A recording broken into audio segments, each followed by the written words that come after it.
Red vs. Blue is a series that I have held very near and dear to my heart for a very long time. I actually have a habit of rewatching the series every couple years, and when I got sick with COVID earlier this summer, it seemed like it was about time. So you can imagine my surprise when I finished the rewatch and saw the announcement for Season 19! I wasn't sure how to feel about this at first. Excitement was obvious, but I quickly remembered how many times I had been burned by the last few seasons. Do I dare to hope again? The subreddit has been rejoicing over the return of the old writers, and the fandom as a whole seems to be excited. Maybe I can just take a little peek? Let's run one more. Ah! Oh my god, it looks so good. Oh my god.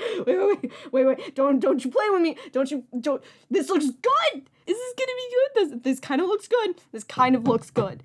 I've waited so long through so much disappointment. Oh my god. I have been so excited. And like I said, so is the fandom. It's actually been really nice going around the different corners of the fandom and seeing everybody get excited, making fan art, theories, and discussions about what the new season is going to be about. I've always been more of a lurker when it comes to any fandom, which I guess isn't the case anymore.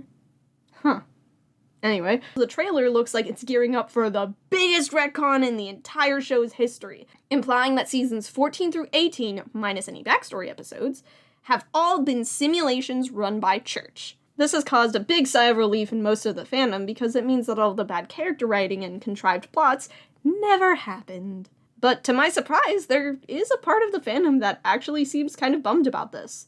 The fans that do like those seasons are sad at the loss because it means losing the moments that made this part of the show worth it to them. Like there's some great Griffin Simmons moments, as well as Donut's development. For the sake of this part of the fandom, I do hope that there is a way for the Reds and the Blues to still maybe experience the good parts of the seasons, few and far between as they may be. Maybe then we can still get that sweet, sweet emotional validation. I may not be a fan of these seasons, but I can still respect those who are, you know? More power to them. Their interest actually made me reconsider rewatching the seasons for a moment. I didn't, but I still considered it.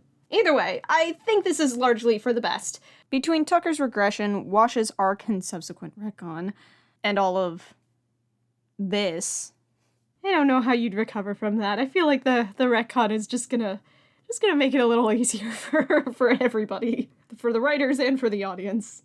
So, all of that aside, let's talk about the trailer and my personal predictions and theories for the final season of Red vs. Blue.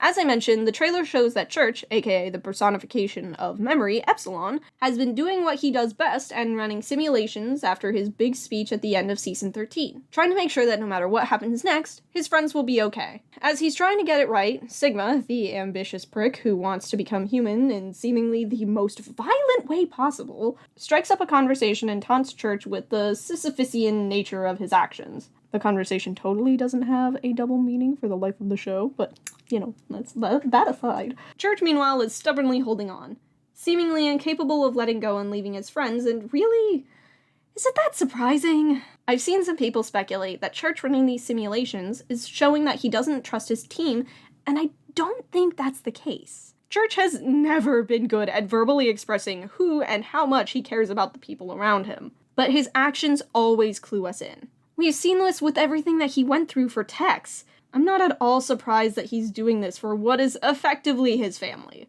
Church doesn't mind dying for the people he cares about. We've seen that when he went into the memory unit back in Sidewinder. He fully accepted that he might not come back, but he had to try. Here, I think he's hanging on because he's scared of the chance, no matter how slim, that his team might not make it. I mean, this is getting pretty close to the trauma he was subjected to back in Project Freelancer, too. Between the trauma he suffered and the fear of loss, it's no wonder Allison's memory begins playing. But that's not all. He's also hanging on because he's forgetting something. There's something he can't account for, but supposedly everything leads back to the same place, and if he can't figure it out, then his team might not make it. Sigma taunts him with this idea of forgetting something. Something that the director may have known, perhaps? Who knows? I'm honestly not sure what it could be, but some people are theorizing that it has something to do with Sigma, and that he's going to be the main antagonist of the season. I mean, hey, Could be. He did mention that he still has his goal of becoming human again, of becoming whole, and I don't think he would talk about his goal with such calmness if he was going to die alongside Epsilon. Maybe he's planning on ejecting himself at the last possible nanosecond and wreaking havoc that way. But if his goal is to become human, then why abandon his fellow fragments, aka the closest thing he has to a source to draw from? Unless there's another source. We know the director prided himself on fail-safes and backup plans, even after all of the information was wiped. Even after the director himself deleted what was left. Perhaps he forgot about something. Perhaps there's a copy of Church somewhere. Will this season be Sigma's long road to becoming human?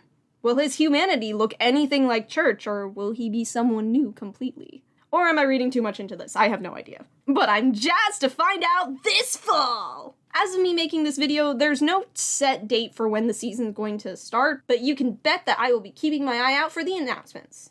And to anyone who's interested in catching up with Red vs. Blue, the whole series is here on YouTube. I'll link a playlist in the description. I cannot recommend seasons 1 through 13 enough. Watch seasons 14 through 18 at your own risk, and the miniseries are actually pretty great if you want something more bite-sized. Finally, what are your thoughts on all of this? Are you excited for the new season? Are you bummed about the retcon? What do you think Church is forgetting? I'm excited to see what everyone has to say. And that's about all I have to say about that for now. Thanks so much for watching, and I hope you have a great day. Or night. Either way. Bye!